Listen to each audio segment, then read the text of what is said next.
I want people to also understand is that a lot of this art that we're talking about is on the blockchain. Can you explain that too? Because I think they don't understand this blockchain and why it's necessary and why we're entering this next phase. Well, there's a couple of reasons it's really cool. I'll say the first reason is because if you're an artist in the traditional world, you will only see the proceeds of a primary sale. And then that art goes on, people experience it, you may or may not even know what happens to it in the future. There's the ownership aspect of it, and then there's the provenance. You can see where this art is or who owns it, what they're doing with it for the lifespan of the artwork, right?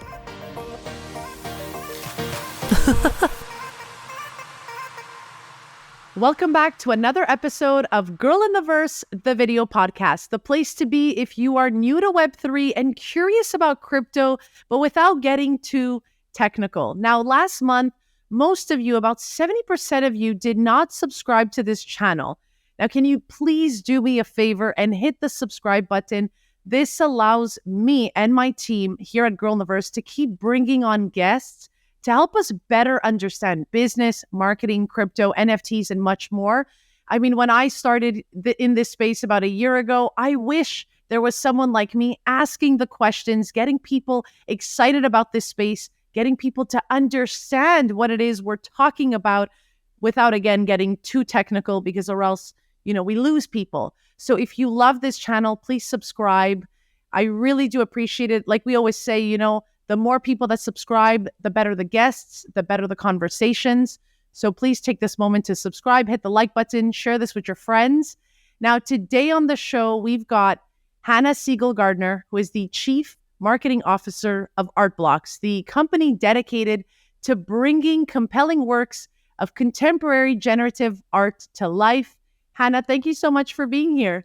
Oh, I'm so happy to be here. So happy to get to know you. Yeah, I'm so excited. So Hannah, talk to me about Art Blocks. What is Art Blocks? We see ourselves as a primary destination for, as you said, contemporary generative art that's housed immutably on the Ethereum blockchain. And kind of circling back to something actually you were just talking about before, the idea of ownership, the idea of provenance is built into conceptually what we do. And we're super proud of the now hundreds of artists that we get to work with and their incredible projects in art. I guess in your case, Chief Marketing Officer, that's a big title. So I want to know, what does that mean?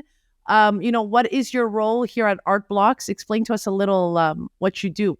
My department, my team owns the customer touch points, the consumer touch points. And that can be storytelling.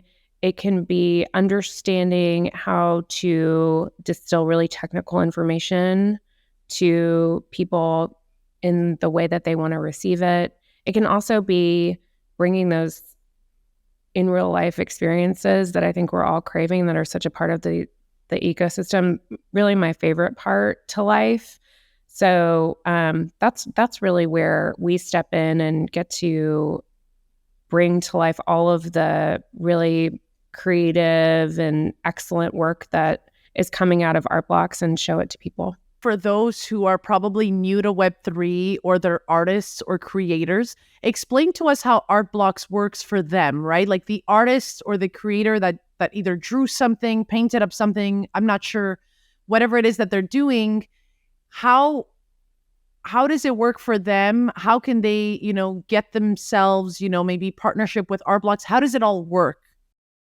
So this is going to be kind of a left of center way of starting, but where I often like to start with this is to talk about our experience space, which is this sweet home in Marfa, Texas. And if you aren't familiar with Marfa, it's 3 hours from anywhere. It's a contemporary art hub, but it's also full of like ranchers and cowboys. So you really get a cross section of everyone from everywhere, kind of like VCon. And where we start conversations with people that are coming into our experience space is we have a lot of our art on screens. We have art printed. And we start the conversation with saying, look around. Is this something that emotionally resonates with you? Is this something that is compelling to you? And if the answer is yes, and they're curious and want to know more, then we start to deep dive into the kind of like how the sausage is made, that this is algorithmic art, that choices were made by somebody who is able to program, maybe in tandem with a traditional artist, maybe on their own, maybe it was more people. They're making choices about the boundaries and the limits of the algorithm, and then unique outputs are deployed. But really where we first start is, do you like what you see? Is this something that you feel like you would want to live with? Is this, does this kind of like speak to you? The way that any kind of art that you would have in your home or that you would look at in an institution or want to invest in, exactly where that conversation starts. I want people to also understand is that a lot of this art that we're talking about is also on the blockchain. Can you explain that too? Because I think for a lot of people still today, they don't understand this blockchain and why it's necessary and why we're entering this next phase. Well, there's a couple of reasons it's really cool. So I'll say the first reason is because if you're an artist, in the traditional world, you will only see the proceeds of a primary sale, right? And then that art goes on, people experience it. You may or may not even know what happens to it in the future. So there's the ownership aspect of it, and then there's the provenance. You can see where this art is or who owns it, what they're doing with it for the lifespan of the artwork, right? So that's really cool. The second thing that I like to bring up that people maybe don't know if you're not really like deep into Web3 is that when you purchase an Art Blocks piece, you actually are purchasing the code with it. So you're getting that snippet of the algorithm adjacent to the digital output, and that you own that entire piece. And one of the really interesting things is that it's also resolution agnostic. So in the real world, what that looks like is, okay, you have your really pretty, maybe like Samsung frame or your infinite object screen, and that's how you choose to display it. But what if in the future, resolution kind of like super speeds up? I mean, we know it's going to, right? That piece is always going to look good, however you display it.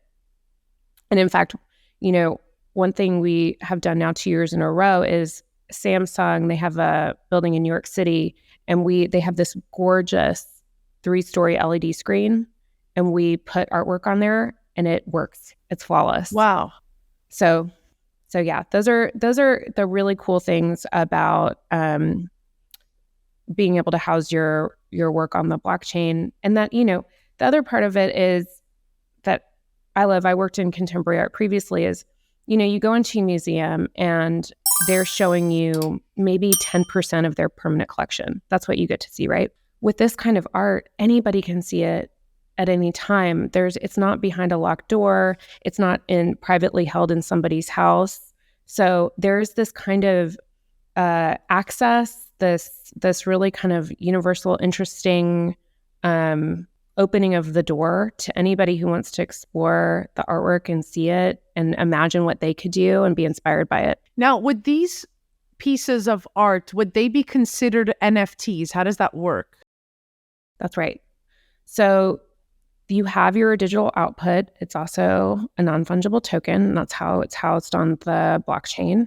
And like I said, you get that piece of that algorithm that uniquely comes together every time a transaction occurs. That's all part of and parcel of what you get with an Art Blocks piece. Hannah, what is your definition of an NFT? And I'm asking you because when I try to talk to my girlfriends about NFTs, they're like, I don't get it. How do you best describe it? I actually don't try to describe it. I try to do it. And so I think the easiest way to explain an NFT is to get somebody to get a wallet and purchase an NFT. And in fact, there is, we work with a really incredible artist, and his projects are called Plottables. And I believe he still has a project right now, but I think it's $10. Wow. And you can you literally experience the entire project. You experience the magic of minting. You experience the unique output. You can see it, right? You can go to Etherscan and see the transaction. So until there is maybe a version of this where it feels like, the Intel chip where you're like, oh, it's just working for me, I don't really need to understand it. The best way that I onboard people and get them to understand is, especially with my girlfriends, like, here, have a glass of wine. We're going to sit down. We're going to mint something. It's going to be really fun. And then we can talk about it afterwards. I love that. That's really good. It's almost like, instead of just talking about it, actually doing it. So yeah, that's really great. So talk to me too, you said you worked in contemporary art. What got you into Web3? What was that moment for you like? Because, we always say there was this moment. What was that moment for you where you said, oh my God, this has to be the next wave? Well, I think my moment might be really different than everybody else's. Eric, who is Snowfro, the inventor of the Chromie Squiggle and our CEO, is somebody I went to high school with. I had just had my third baby, and I think she was about 7 weeks old. Oh my God. And I'd been hearing about what he had been doing for a while. And we have a lot of mutual friends. And so we got on the phone and he started telling me about this dream, this hobby, right? That had become this dream. And he was so excited about it. And he'd just gone through Series A fundraise. And I was really overwhelmed. I'm not going to lie. It hurt. We talked on the phone and then I was like, okay, bye. Yeah. But that's everyone. That's everyone who starts in this space. So it's good. It makes it relatable. It's like, okay, this is too much info. It was so much information, but he is so passionate. And I mean, I even remember this from, when we were teenagers. His, when he's excited about something, it's really hard not to get excited about it too. And so I guess my onboarding was through Eric, and doing then really late in the night when I was nursing or, doing a diaper change or whatever, I would just get on my phone and start to try to understand more.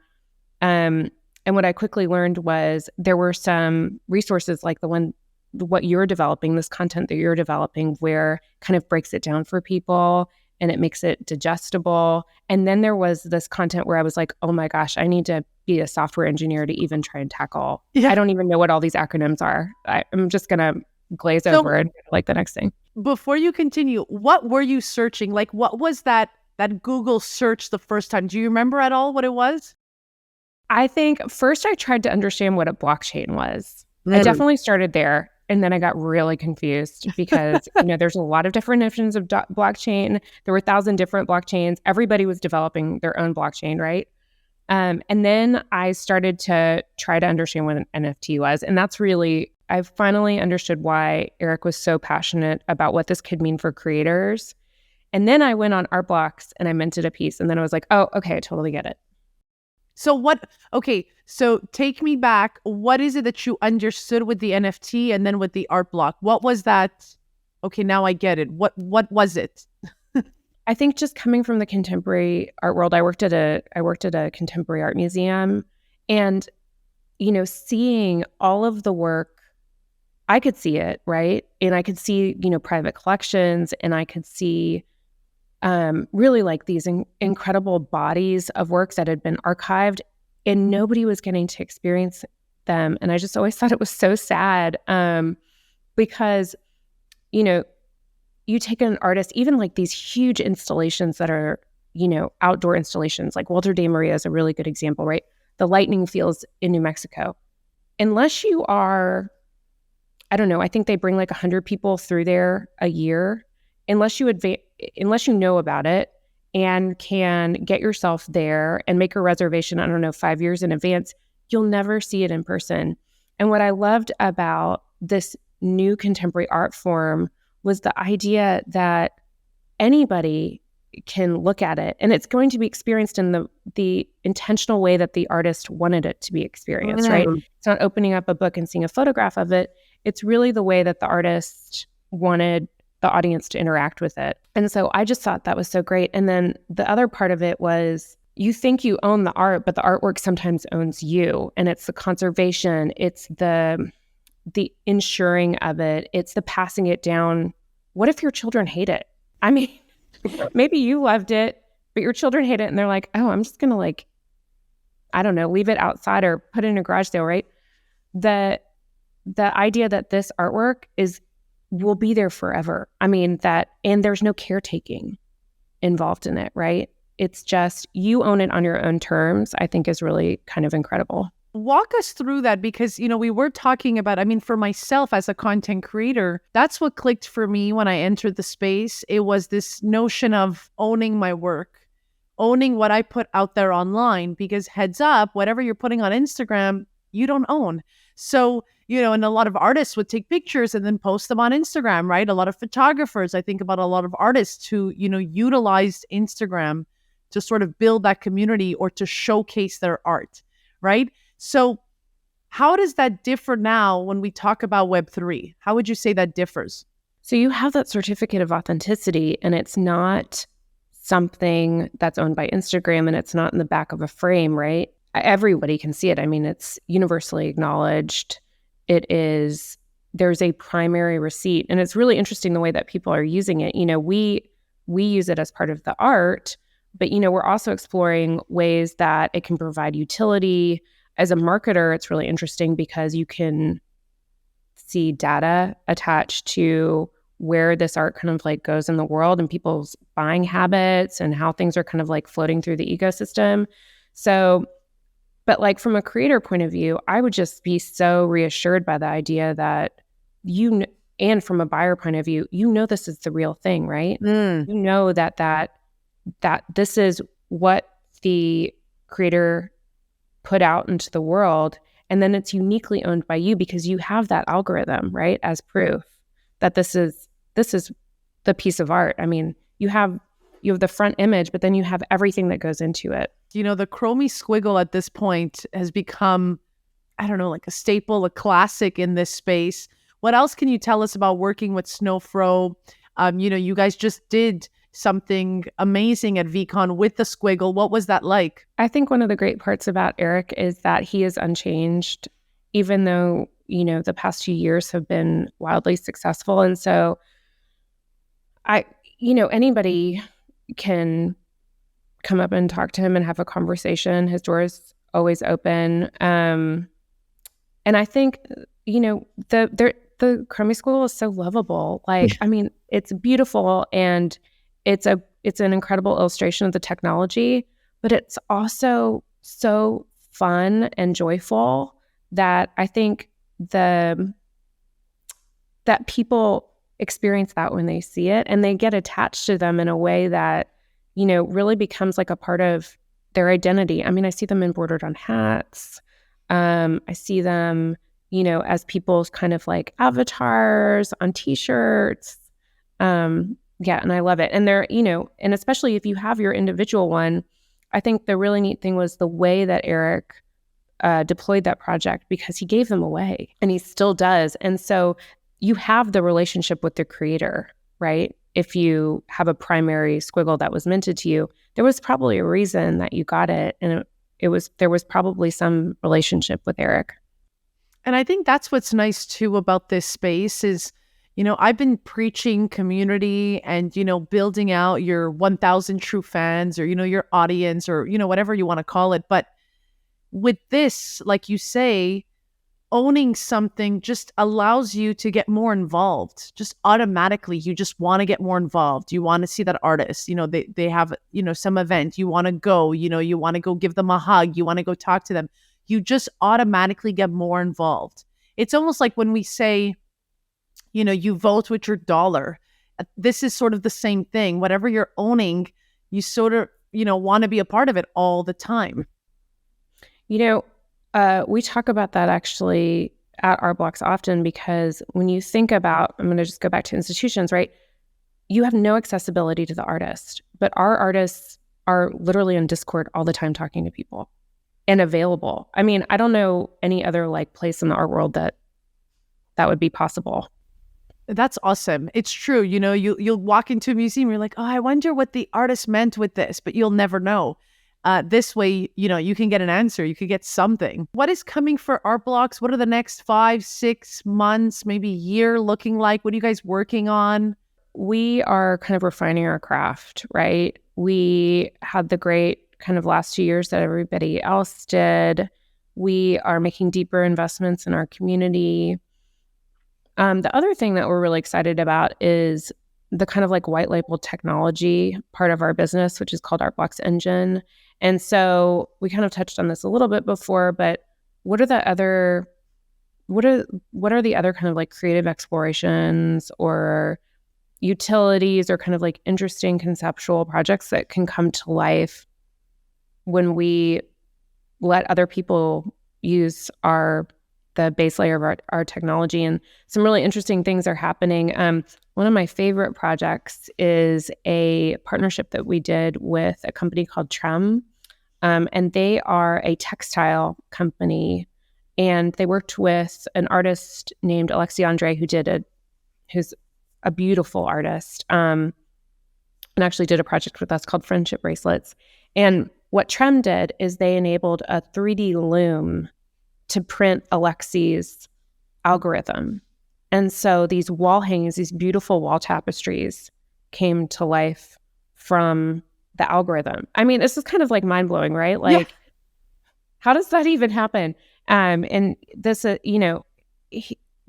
the person that runs a company is so creative. He's thinking about ceramics and embroidery and like all these other kind of like craft specific, really kind of like traditional art forms. And then how does this kind of technology escalate beauty and make it faster, easier, more explosive, more creative? Or how does it kind of like tie that primary transaction to the artist and then let them have the kind of like provenance and ownership that we were talking about before? You made me think of a question I've asked many people on this show about, which is, again, going back to I love talking about my girlfriends like this, throwing them under the bus. But, I get a lot of this, Melina, why should I care about the digital when I actually want the physical? And so, how would you respond to that, especially when it comes to art? Because it's true that, yes, we do want to hang things on our walls. We do want to showcase things in our homes. But why having that digital? What would you say to that? Why the digital? I mean, I don't know that it needs to be defended because there are all kinds of art forms, right? There's mixed media. Digital art has been around since the 60s. So, I mean, we certainly didn't invent it. We just are applying it in a different way, right? So, I mean, I'm just going to go back to like our experience base in Marfa. If it's something that's compelling and resonates with you, then great. I mean, there's also like, we think there's space here for everybody. Do you love it? Do you just want to own it? Do you want to trade it? Do you think you're going to make money off of it in the future? Do you see it as an investment? There are all kinds of reasons to participate with this art form. And, we are agnostic. We welcome everybody. But, the physical part of this is, I mean, you can certainly print it. We think, the artist probably intended it to be displayed digitally. So it probably looks great digitally too. But the textile part of this is a really interesting application. I think you're going to see more physical pieces. I think even physical, and we're talking like mixed reality and AR. Like I'm almost seeing like you opening up your phone, right? And then you'll see that tapestry from your wall to your phone to like, I don't know, like we know that is coming. We're seeing it already, but it would be cool to see eventually perhaps some of these artists will, get creative with that other side of the technology too. Okay, so we've seen things like digital wallpaper, right? So it's something that is can be projected, but you own the NFT and the algorithm. You can project it wherever you want. It's also resolution agnostic, so that's really interesting, right? You could project it on a building, you could project it on a wall. And then there are kind of these interesting integrations that are happening I mean, that I could never have anticipated. I'm not a creator and artist like you are, but where people are using choreography, they're using music to guide how the algorithm kind of responds to what's going on in the world. So there are all these different kind of like outputs that are coming into play to give you kind of like the final composition or the final creation, which I think is really interesting. But, I think also like I crave the physical too, so I can understand where people are coming from. And certainly I think people are going to see more of that in the future. Yeah, I'm so excited. I can't wait to experience something with Art Blocks in real life eventually. What would you tell someone right now who is a bit on the fence about entering the space or is an artist and is like, you know what, I kind of want to dive in, but I don't know, I'm not sure. What would you tell someone right now who's a bit, undecided and hasn't really jumped into the Web3 space yet? I mean, call me, we can talk. You know, I think there's like I said, I think that there's a piece of whatever you want out there, right? If you just want to go and see if these are your people, right? Something like VCon is such a good example. But there's literally 1,000 opportunities to interact with people. And I have yet to go to something where, somebody isn't curious to explain it to me or find out more or show me what they're working on. So there's an incredible like creator community. The other thing is if Discord is super overwhelming, which I can understand. I can too. I'm not a big fan of Discord, but it is overwhelming. It can be so overwhelming. I would start with looking at, even our website and saying like, oh, okay, well, here's the like start to finish of how this occurs. Like maybe a Dutch auction is like, I'm too scared to do that. Okay, like let me look at it on a marketplace and see, is this something that I would want to live with in my home? And you find out there's this whole community of people that also love subscapes and that's all you want to talk about. And there's also a coffee table book. So anyway, I would just start digging. I would dig yourself into a giant rabbit hole is where I would. Yeah, I was going to say, I loved when you said at the beginning, you were, waking up at weird random hours of the night, but you still took the time to do that homework. And I always say to people, this is not going to be overnight. And as much as, I think for a lot of people, I think the majority of people just want to know how to do something. So I like that concept of let's show them how to mint something. Because for a lot of people, right, like Instagram, I always go back to Instagram. Nobody wants to really know how it is on the back end. They just want to know how to use it.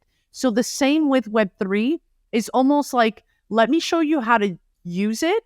And then, of course, you're going to have to go put in those reps like we did. You're going to have to go do your homework. You're going to have to go in that rabbit hole and dig up the information that you want to learn about. And of course, like I always say, regardless if you're an artist, creator, or nothing at all, just learn how this can potentially help you in the next 5-10 years. And that's something we talk to brands about a lot is you cannot be extractive in this ecosystem. If you think you're going to come in and make a lot of money and then just leave, it's going to backfire. And, there are a lot of case studies to support that. So even as a creator, how are you going to ingratiate yourself into this community? How are you going to do the work of onboarding, right? Get people excited about whatever this is. Hannah, you said you have 3 kids. Are you buying anything right now for them specifically? I hear that a lot from moms and dads who say, I want to buy this NFT or I want to buy this piece of art for my kid so that eventually,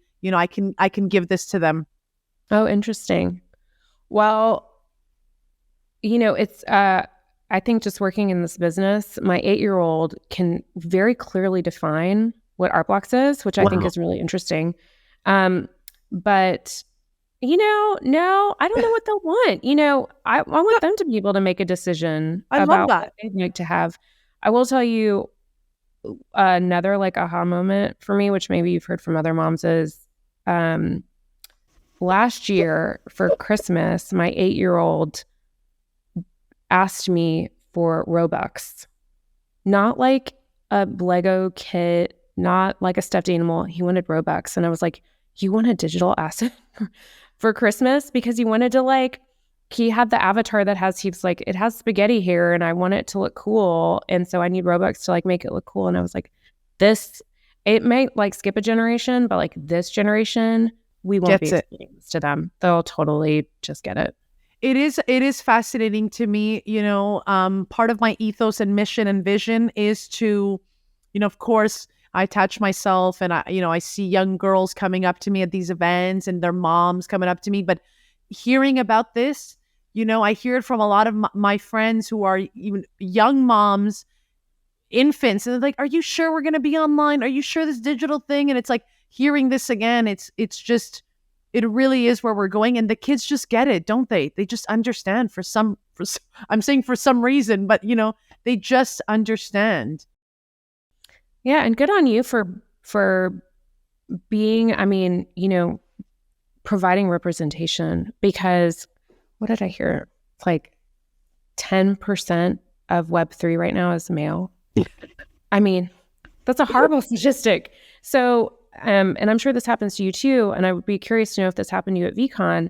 After you spoke, were people coming up to you and were those people women? Yes. Probably, right? Yeah. Because, you feel a little bit more comfortable asking somebody that identifies, the same way that you do questions. You don't feel as kind of like intimidated or like there's a stupid question out there. It's like, oh, well, they're coming from probably a relative space of understanding that I am. So good on you for doing that. Well, thank you, Hannah. Look, it was just so apparent to me over a year ago when I entered the space. I worked in television and I was a reporter for 10 years. I was a journalist. And when I entered the space, like the top two things that I realized was, were not a lot of women, which, it's not about, oh my God, I want to be a woman, hear me roar, but it was just very obvious and apparent that there just weren't a lot of women here. And B, that there weren't a lot of people asking the right questions and making sure that things were factual before going online and just spitting out stuff, right? So I really took it upon myself to sit back and look back at, okay, what can I bring here? And that's something I always try to share with people. You don't have to come in and say, I remember when I first started, it was, do you have an NFT project? Okay, or else you're not relevant, right? Like I kind of felt like that at the beginning. And then I realized that, maybe I could take my skills and bring them in this space and hopefully, better the space. And so it was just so important for me to represent women. That's why AKA girl in the verse. I also wanted it to make it easier for the crypto bros to know that I was a girl on the Twitter space, and B, really make sure that everything I was putting out and all this sort of information, because when you enter, you can get into a rabbit hole where it's not true, right? You're buying things, you're trusting people who are just not trustworthy. So thank you for that. I always go back to, what it is that you want to do in the space and how do you want it to reflect, because this, and I hear it from everyone, but we truly do believe, okay, YouTube fam, we believe that this is the future. We believe that this is not going anywhere. This is the new era of tech. And so we are doing our best to make it as safe and as easy as possible for, those beginner people to enter and, to hopefully get a piece. I can't wait to have a glass of wine with you and we can meet in Art Blocks seats. I love that. Thank you so much, Hannah, for being here. Friends, I always say the juiciest conversations are happening up in my DMs. Come and ask me all of your questions. Come reach out. I will put all the links down below for Art Blocks if you're interested in potentially, working with Art Blocks. I'll put everything down below. As always, you can find me on your favorite social media app, whether that is TikTok, Instagram, Twitter, YouTube, Instagram, Facebook, LinkedIn, you name it. I am there. Come find me at Girl in the Verse, and we will see you next time.